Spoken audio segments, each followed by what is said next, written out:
नमस्कार. शब्बात हा शब्द ऐकला की आपल्या डोळ्यासमोर काय येतं?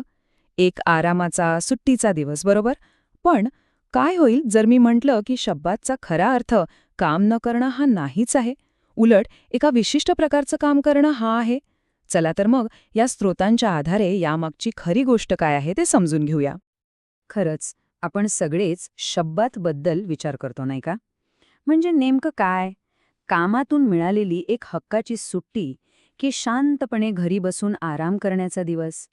आपल्या सगळ्यांच्या मनात ना याची एक ठरलेली प्रतिमा आहे. आणि बहुतेक वेळा आपली कल्पना अगदी अशीच असते. शब्बात म्हणजे कोणतंही काम नाही, फक्त आणि फक्त आराम. अगदी सोपं सरळसोट गणित. पण थांबा, ही गोष्ट इथेच संपत नाही. ही तर फक्त अर्धी कहाणी आहे. आणि इथूनच गोष्टी खऱ्या अर्थानं रंजक व्हायला लागतात. मत्तईच्या शुभवर्तमानातलं हे वचन आहे का? मनुष्याचा पुत्र तर शब्बाताचा स्वामी आहे. एक मिनिट. जर येशू स्वतःला शब्बातचा स्वामी म्हणवत असेल, तर मग शब्बात केवळ एक नियम किंवा एक दिवस कसा असू शकतो?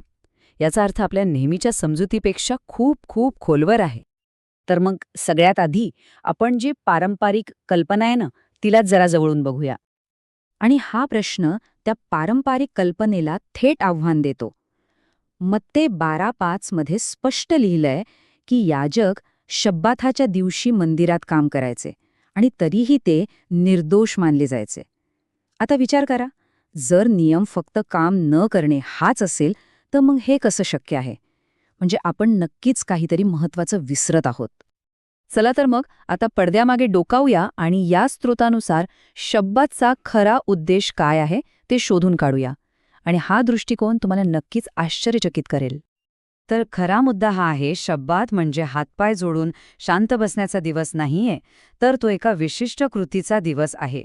या स्रोतानुसार शब्बातचा मूळ उद्देश आहे सैतानी शक्तींवर न्याय घोषित करणे आणि त्यातून मिळणारा जो खरा विश्राम आहे तो स्थापित करणे. हा फरक खूप मोठा आणि खूप महत्वाचा आहे. बघा, एका बाजूला आहे शारीरिक विश्रांती आणि दुसऱ्या बाजूला आहे आध्यात्मिक कार्य. एका बाजूला आहे माझं काम थांबवणं आणि दुसऱ्या बाजूला आहे देवाचं कार्य करणं. यात जमीन आसमानाचा फरक आहे. मग हे देवाचं कार्य म्हणजे नक्की काय? तर ते आहे सैतानी शक्तींचा पराभव झाला आहे हे घोषित करणे. लूक 13:16 मध्ये सांगितल्याप्रमाणे जे बंधनात अडकले आहेत त्यांना मुक्त करणे.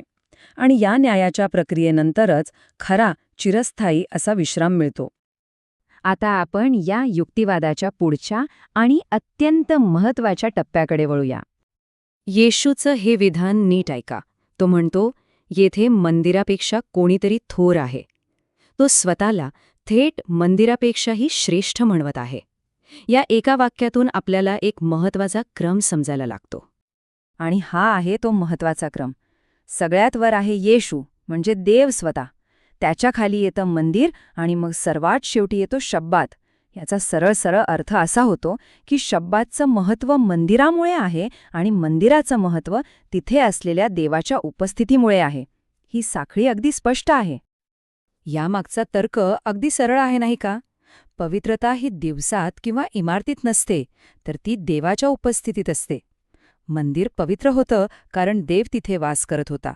म्हणूनच शब्बातपेक्षा मंदिर श्रेष्ठ आहे आणि मंदिरापेक्षा देव श्रेष्ठ आहे.